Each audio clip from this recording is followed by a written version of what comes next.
Olá, pessoal, muito bem-vindos ao nosso canal de estudo. Hoje, em farmacologia, nós abordaremos o sistema hematopoiético, né? Os fármacos que atuam nesse sistema. Então, esse sistema, quando nós vemos aqui um vaso sanguíneo com as suas formações, a hemoglobina, né, o plasma sanguíneo, o sangue em si e as outras, glicose, né, outras coisas que estão contidas no nosso sangue, ele se refere à formação, tá? Então, o sistema hematopoiético é o nosso sistema sanguíneo, né? O que contém o sangue, né? Então, nós temos os glóbulos brancos, o plasma, né? Então, é desse sistema que nós vamos falar um pouquinho na nossa aula de hoje. Então, aqui, a hematopoiese, né? Aqui na nossa medula óssea, então aqui está a nossa medula, né? Deixa eu colocar um pontinho aqui para que vocês consigam o apontamento. Então, aqui está a nossa medula, né? Essa parte mais amarelinha, tá? Então, aqui nós temos a nossa medula óssea, né?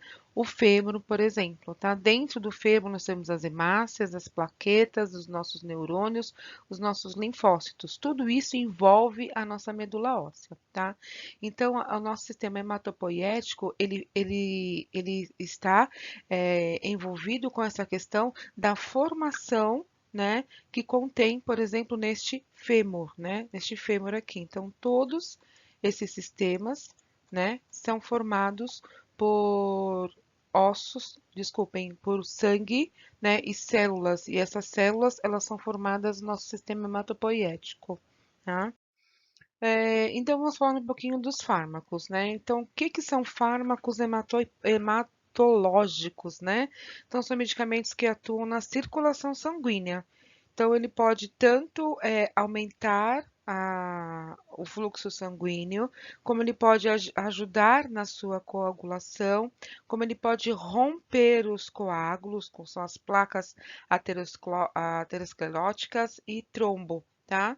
É, então, quando a pessoa tem uma anemia, anemia não, uma hemorragia, né, pode ser extrema, então o sangue ele vai para fora do organismo. Então a pessoa tem uma hemorragia externa, tá? Ou pode ter também uma hemorragia interna, ou seja, ocorre um extravasamento de sangue, né, do vaso.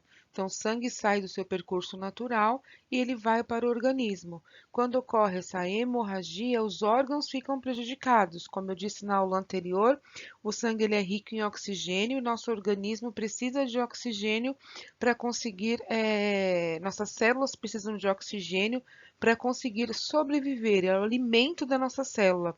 Então, quando eu tenho uma diminuição desse fluxo sanguíneo, automaticamente eu tenho uma diminuição da minha oferta de O2, né, que é o oxigênio, tá bem?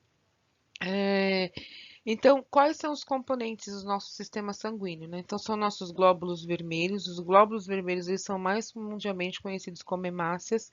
Os leucócitos, né? Que são nosso sistema imunológico.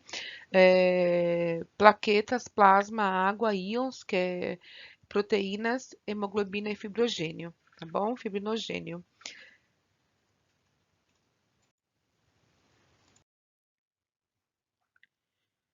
Dentre os fármacos, nós temos os antianêmicos, anti é contra a anemia, antiplaquetários, fibrinolíticos e anticoagulantes, ou coagulantes ou homeostáticos. Nós veremos um por um, tá bem?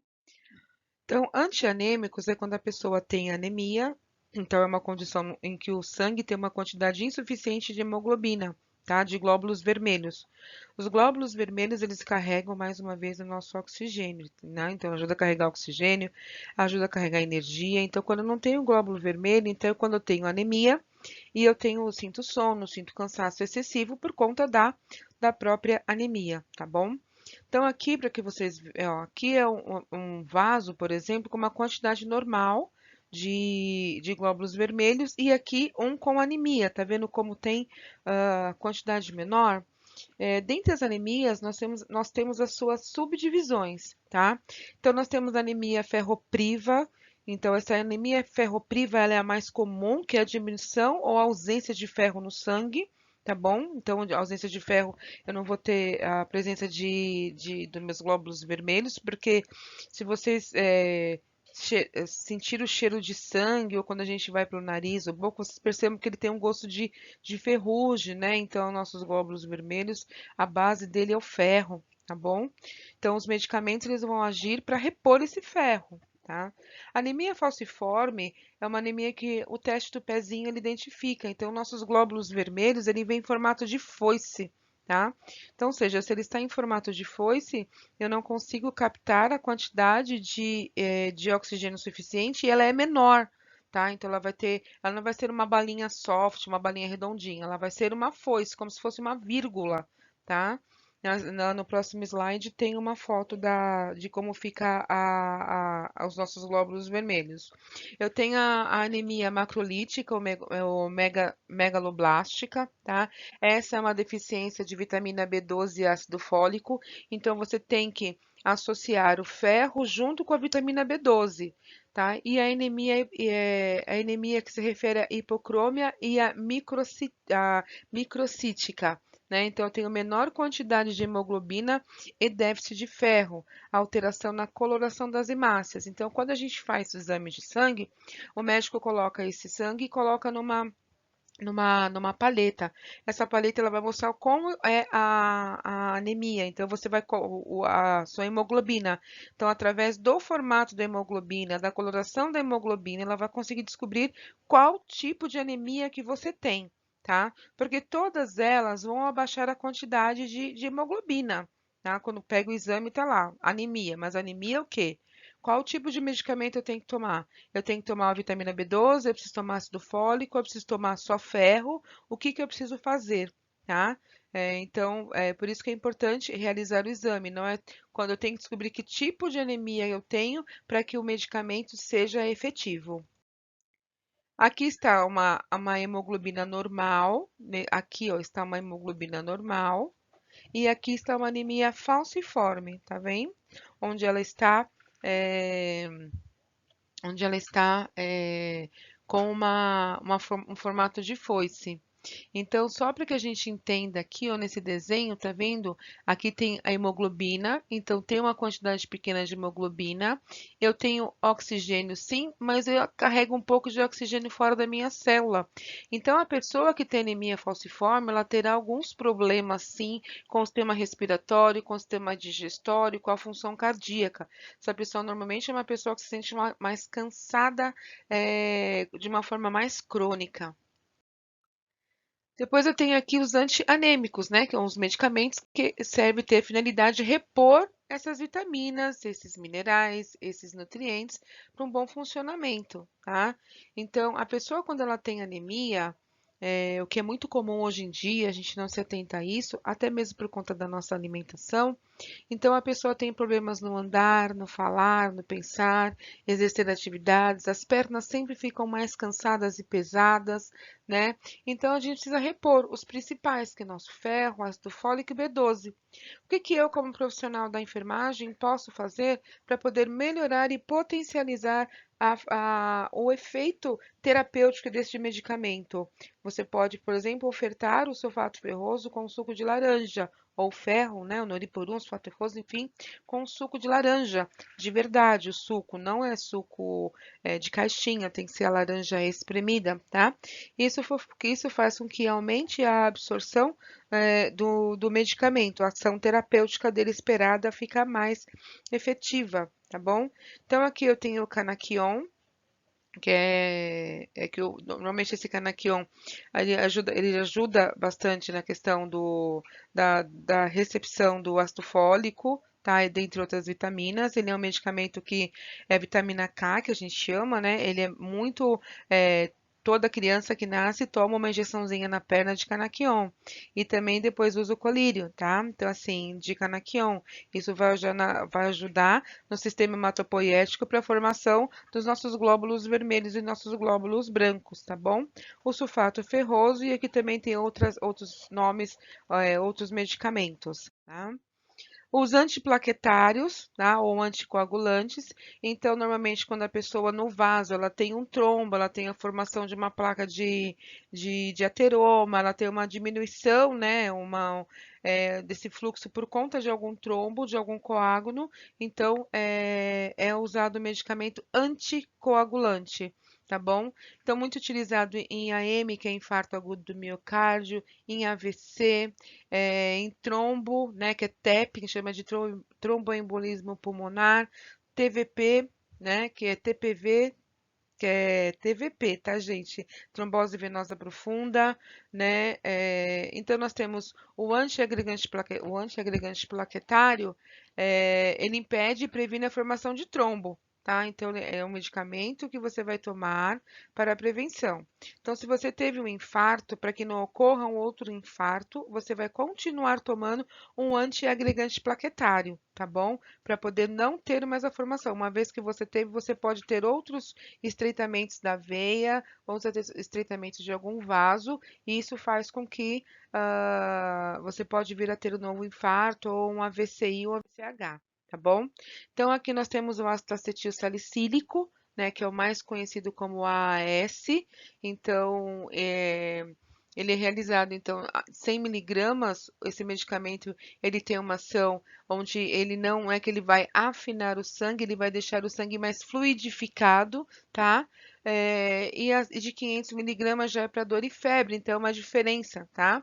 Então, de 100 miligramas também alivia a dor e febre? Alivia, mas ele vai agir, então, por isso que os idosinhos usam AS, para até mesmo como forma preventiva, vai deixar o sangue mais fluido. E como profissional da saúde, se eu tenho um paciente que toma AS e vai se submeter a uma cirurgia, uma extração de dente, uma pequena cirurgia, ou eu sei que ele toma AS, ele se machuca, automaticamente o sangramento dele, a coagulação sanguínea, ela vai ser mais demorada, porque esse sangue, né, ele é mais fluido, tá?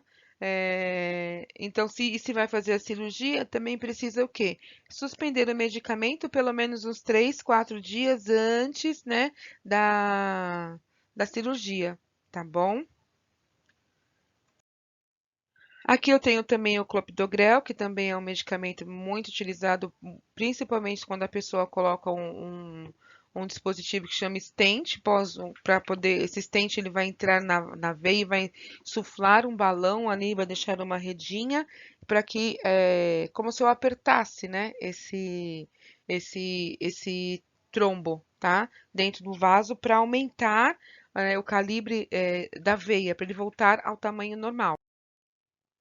Então, aqui, nesse vaso que vocês podem ver, ó, um coágulo, né? Então, eu tenho aqui a minha veia, esse é o meu vaso, tá bom? Esse daqui é a minha placa de ateroma, é uma gordura, tá? E aqui é um trombo, então vejam como ela causa uma obstrução, tá? Então, daqui dá para ver mais, vendo de frente, tá vendo? Ela tem essa obstrução do vaso por conta dessa gordura. Então, aqui ela está obstruída por causa de um trombo, tá vendo, ó? Então, aí ele ocorre a obstrução sanguínea, não consegue passar. E aqui tem um tecido necrosado da função cardíaca, que é onde esse vaso iria desembocar. Ele não consegue o sangue chegar até ali e prejudica a função cardíaca. Isso pode fazer com que o paciente tenha um infarto, tá bom? A trombose é que ele está tendo uma formação de trombo, tá bom? Aqui ele tá, normalmente quando você pega, por exemplo, muitas varizes, tem a formação desse trombo. Então, é um conjunto de glóbulos vermelhos aqui, e com isso acaba obstruindo a passagem também, tá bom? E aqui está mostrando a formação desse trombo aonde? No nosso cérebro. Então, aqui eu tenho uma obstrução, que é o mais considerado como AVC isquêmico, tá? Não hemorrágico, e tem a obstrução do fluxo sanguíneo, e aqui fica a área afetada. Então, se essa área for responsável pela fala, por cheiro, pela fala, pela movimentação, a área que for atingida, a pessoa vai ter essa sequela pós-AVC, tá? Eu tenho aqui também os fibrinolíticos e os antitrombóticos injetáveis, né? Esse que a gente só usa no hospital em horas em momentos de emergência. Então, que é o streptokinase, tá bom? Para poder, vai ter ação também de fazer causar a desobstrução. E aqui nós temos uma fibrina. O que que é uma fibrina? Percebam que o vaso aqui, ó, ele não está reto, né? Ele ocorre um estreitamento aqui por conta ter uma formação aqui, ó, tá vendo? Uma formação vários, né? Vários glóbulos vermelhos obstruiu e aqui eu tenho uma diminuição, como se o vaso ele comprimisse nessa parte, porque falta a circulação sanguínea, então o vaso fica sem o oxigênio, tá? Então ele causa uma fibrina, tá bem? Aí eu tenho que tomar medicamentos, né? O AS, heparina, tá bom? Que vai ocorrer o que? A dissolução desse trombo para poder aumentar a passagem sanguínea. O que que pode acontecer? Então, pode acontecer um IAE, um IAM, uma VEI e uma TEP. Então, o IAM é um infarto agudo do miocárdio, o AVEI é um acidente vascular encefálico isquêmico e o TEP é um tromboembolismo pulmonar, tá bom? Então, o que que pode acontecer quando eu tenho essas condições clínicas, né, por conta do sangramento? O que aumenta, na verdade, esse risco, né? Então, no meu AVH, eu posso ter aí neoplasias, malformações arteriovenosas, intracranianas, né, com uma pressão intracraniana elevada, tá? Então, isso aumenta o risco de eu ter uma hemorragia. Então, eu preciso tomar os meus medicamentos de antiagregação plaquetária, tá bom? Então, o meu anticoagulante, ele vai impedir a formação do coágulo. Ele é muito utilizado em TVP, varfarina, heparina. A varfarina é a heparina, tá? A Rivaroxaban ou Xarelto são o mesmo também, tá bom? E quais são os efeitos colaterais desses medicamentos? Erupção cutânea, né? Alopécia, diarreias, hemorragias, dor, hematomas, irritação local. Tá? Aqui eu tenho só uma foto dos medicamentos, que é a heparina sódica, então ela vem em unidades, então eu tenho aqui eu tenho 5 milhões, aqui eu tenho 25 milhões, tá bom? Então, quando eu pego esse medicamento, eu falo assim, aqui tem 5.000 unidades, tá? No frasco. Aqui ela está me dizendo que a cada 1 milhão de unidades tem 1 ml, ou seja, a cada 1 ml eu tenho 1 milhão, né, de heparina. O meu frasco total tem 5.000 unidades. Então, a cada 1 ml eu tenho 1.000 unidades, tá bom? 1 milhão não, 1.000, tá, gente? Aqui é o xarelto, normalmente é um comprimido. É, Os medicamentos hemostáticos ou coagulantes, então, na verdade, ele precisa estimular a coagulação sanguínea. Então, isso ocorre muito quando a pessoa tem um extravasamento sanguíneo, uma hemorragia que a gente não consegue conter, então a gente precisa colocar medicamentos coagulantes. Tá? Para poder aumentar a velocidade da coagulação desse paciente, para que ele para melhorar ele não sofrer, não ter problema de choque hipovolêmico, por exemplo, tá bom? Aqui eu tenho o hidroxocobalamin. Esse medicamento nada mais é do que a vitamina B12, tá bom? Ele também vai agir para poder ajudar na questão da coagulação sanguínea, tá? Pessoal, então nossa aula de hoje é uma aula curtinha, vejam, deu 19 minutos, né?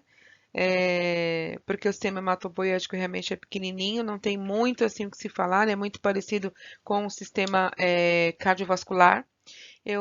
Se vocês tiverem dúvidas sobre algo, pode me procurar, tá bom?